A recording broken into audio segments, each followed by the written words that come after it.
കുറച്ച് നൊസ്റ്റാൾജിയ ആവാം. ലൈഫിൽ ടേണിംഗ് പോയിൻ്റ് ആവും എന്നുള്ള പ്രതീക്ഷയിൽ കുറച്ച് കാര്യങ്ങളൊക്കെ ചെയ്യുന്നതിൻ്റെ ഇടയിൽ മനസ്സിൻ്റെ മൂടിക്കെട്ടലുകൾ ഒഴിവാക്കാൻ വേണ്ടിയിട്ട് വരച്ച കുറച്ച് വരകളാണ് ഇന്നത്തേത്. ഇതങ്ങനെ ഇങ്ങനെ വരണം എന്ന് വിചാരിച്ച് വരച്ചതൊന്നുമല്ല. ഈ ഔട്ട്പുട്ട് എങ്ങനെ ഇരിക്കണം എന്നതിനേക്കാളും ഇതിൻ്റെ പ്രോസസ്സ് എൻജോയ് ചെയ്തു എന്ന് പറയുന്നതാവും കൂടുതൽ ശരി. മൈൻഡ് കൺഫ്യൂസ്ഡ് ആയിരിക്കുമ്പോൾ ഒന്ന് റിലാക്സ്ഡ് ആവാൻ വേണ്ടിയിട്ട്, കുറച്ചുകൂടെ ഫോക്കസ് കിട്ടാൻ വേണ്ടിയിട്ട്, കൈൻഡ് ഓഫ് മെഡിറ്റേറ്റിംഗ് എന്നൊക്കെ പറയാം. അങ്ങനെയൊക്കെ വേണ്ടിയിട്ട് ചെയ്ത കാര്യങ്ങളാണ് എന്നെ സംബന്ധിച്ച് ഇത്തരം വരകൾ. ഇത് എൻ്റെ പേഴ്സണൽ ജേർണൽ ബുക്കാണ്. ഇത് പ്ലാനറായിട്ടുണ്ട്, ജേർണലിംഗ് ഉണ്ട്, വരകളുണ്ട്, സാന്ത്വനങ്ങളുണ്ട്, സന്തോഷങ്ങളുണ്ട്.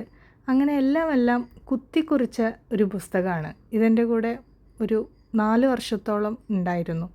അപ്പോൾ തന്നെ അറിയാലോ, ലൈഫിലെ ഓരോ ഘട്ടത്തിലും അതിനനുസരിച്ചിട്ടുള്ള കാര്യങ്ങൾ വരുമ്പോഴൊക്കെ അതിൽ ഒരുപാട് റിഫ്ലക്റ്റ് ചെയ്തിട്ടുണ്ട്. അന്നൊന്നും എൻ്റെ വരകൾ അങ്ങനെ ഷോക്കേസ് ചെയ്യുന്നതിൽ ഞാൻ അത്ര കോൺഫിഡൻ്റ് ആയിരുന്നില്ല. കാരണം വേറൊന്നുമല്ല, ഞാൻ കാണുന്ന എൻ്റെ ചുറ്റിലും മൊത്തത്തിൽ പെർഫെക്ഷനാണ്.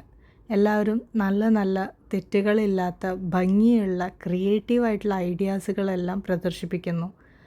വേറാസ് ഞാനങ്ങനെ വല്ല ഐഡിയയും അവിടെയും ഇവിടെയൊക്കെ ഇൻസ്പയറായിട്ട് സ്വന്തം എന്തൊക്കെയോ ചെയ്തിട്ട് അതിനെ എങ്ങനെ അക്നോളജ് ചെയ്യണമെന്ന് പോലും എനിക്ക് അറിയുന്നുണ്ടായിരുന്നില്ല.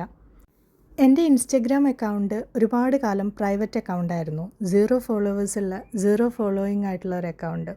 എൻ്റെ വരകൾ എൻ്റെ പേഴ്സണാലിറ്റിയാണ് എന്ന് വിശ്വസിച്ച് അത് പബ്ലിക്കാക്കാനുള്ള ഒരു ധൈര്യം വരാൻ ഒരുപാട് കാലം എടുത്തു. പിന്നെയും ബട്ട് ഇപ്പോൾ തിരിഞ്ഞു നോക്കുമ്പോൾ it heels me. The journey was quite good.